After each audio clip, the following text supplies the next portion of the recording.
You have to hold people accountable for what they do. So, I was watching Family Law. I've been watching the entire series. And if you haven't watched Family Law and you want to, then maybe skip to what I'm actually about to talk about. But I have to give y'all a little bit of what's going on in the show to understand where I'm coming from. So, Abigail, the mother, is going through a divorce, and she allows her mother, JoJo, to watch the children. JoJo decides, I'm going to put both of them, because the mother and her sister is both staying with JoJo. I'm going to put both of them on dates and get them out the house, and I'll watch the kids. So, as she's supposed to be watching the kids, she decides to go out. So, JoJo leaves the kids by themselves. Now, the kids are like, one of them is a teenager, the other one is like a preteen. So they're not little kids. They can stay home by themselves. But you also have to understand that during this time, while someone is in the middle of a divorce and things are kind of not 100% solidified, that's not the time to be doing things like that. But on top of that, when JoJo goes out, Sophia, the daughter, goes into her liquor cabinet, gets sloppy drunk, goes to a party, and her friends have to come and bring her back to JoJo's house. And while all that was happening, everybody was so concerned with that, the little boy, Nico, walks all the way to his grandpa's house and doesn't get there till the next day. And nobody knew it because they was all focused on the fact that Sophia was sloppy drunk at a party. So you have to think about how this all looks for Abby. She left them with JoJo, and instead they was both out there doing whatever. It looks bad. So, after all that happens, Abby's ex-husband, or soon-to-be ex-husband, Frank, says they can't stay with you anymore. I'm about to ask the psychologist to come in and evaluate everything, and then we'll see about the parenting and how much you can actually be able to see the children. Now, none of this is Abby's fault because Abby left them with JoJo.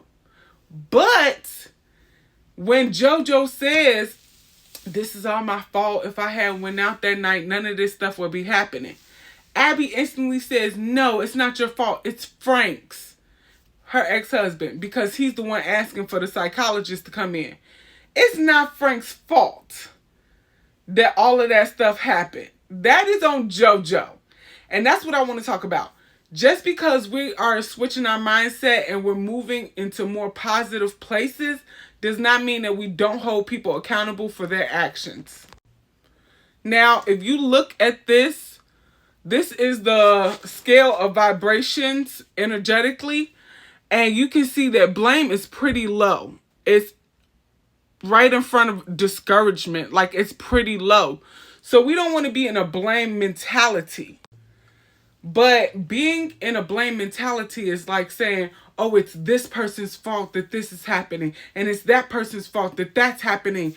And it's just basically finding the way to push off any accountability for yourself. That's not this. JoJo's actions 100% is the reason why a psychologist is being called in to evaluate the whole entire family. That's not blame. In order for JoJo to change her actions, she has to address them and she has to take accountability for them.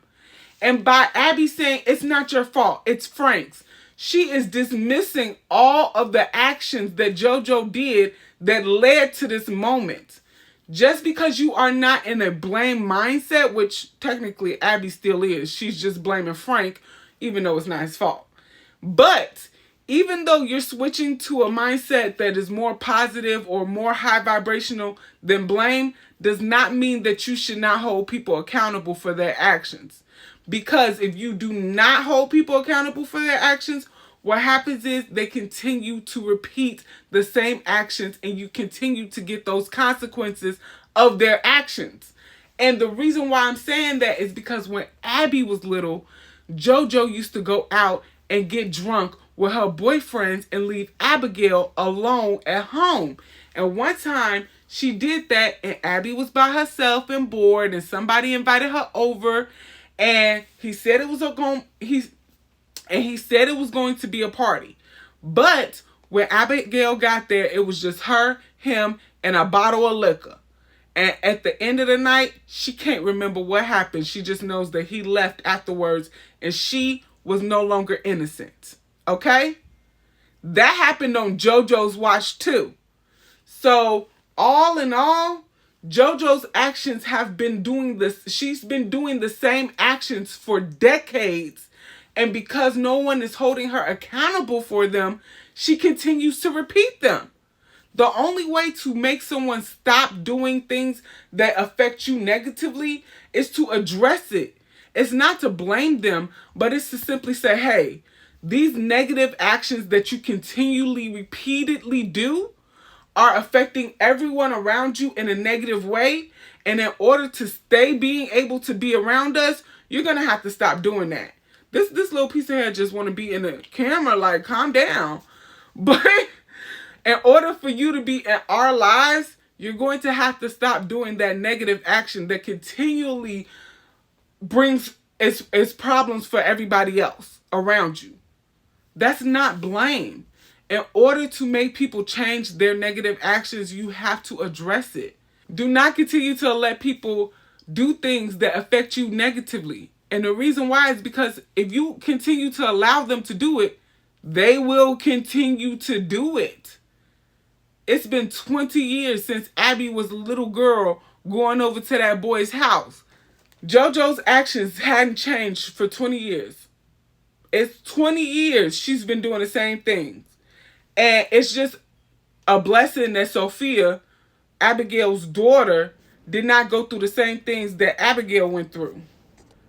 JoJo's actions is directly the cause of Sophia being able to go out.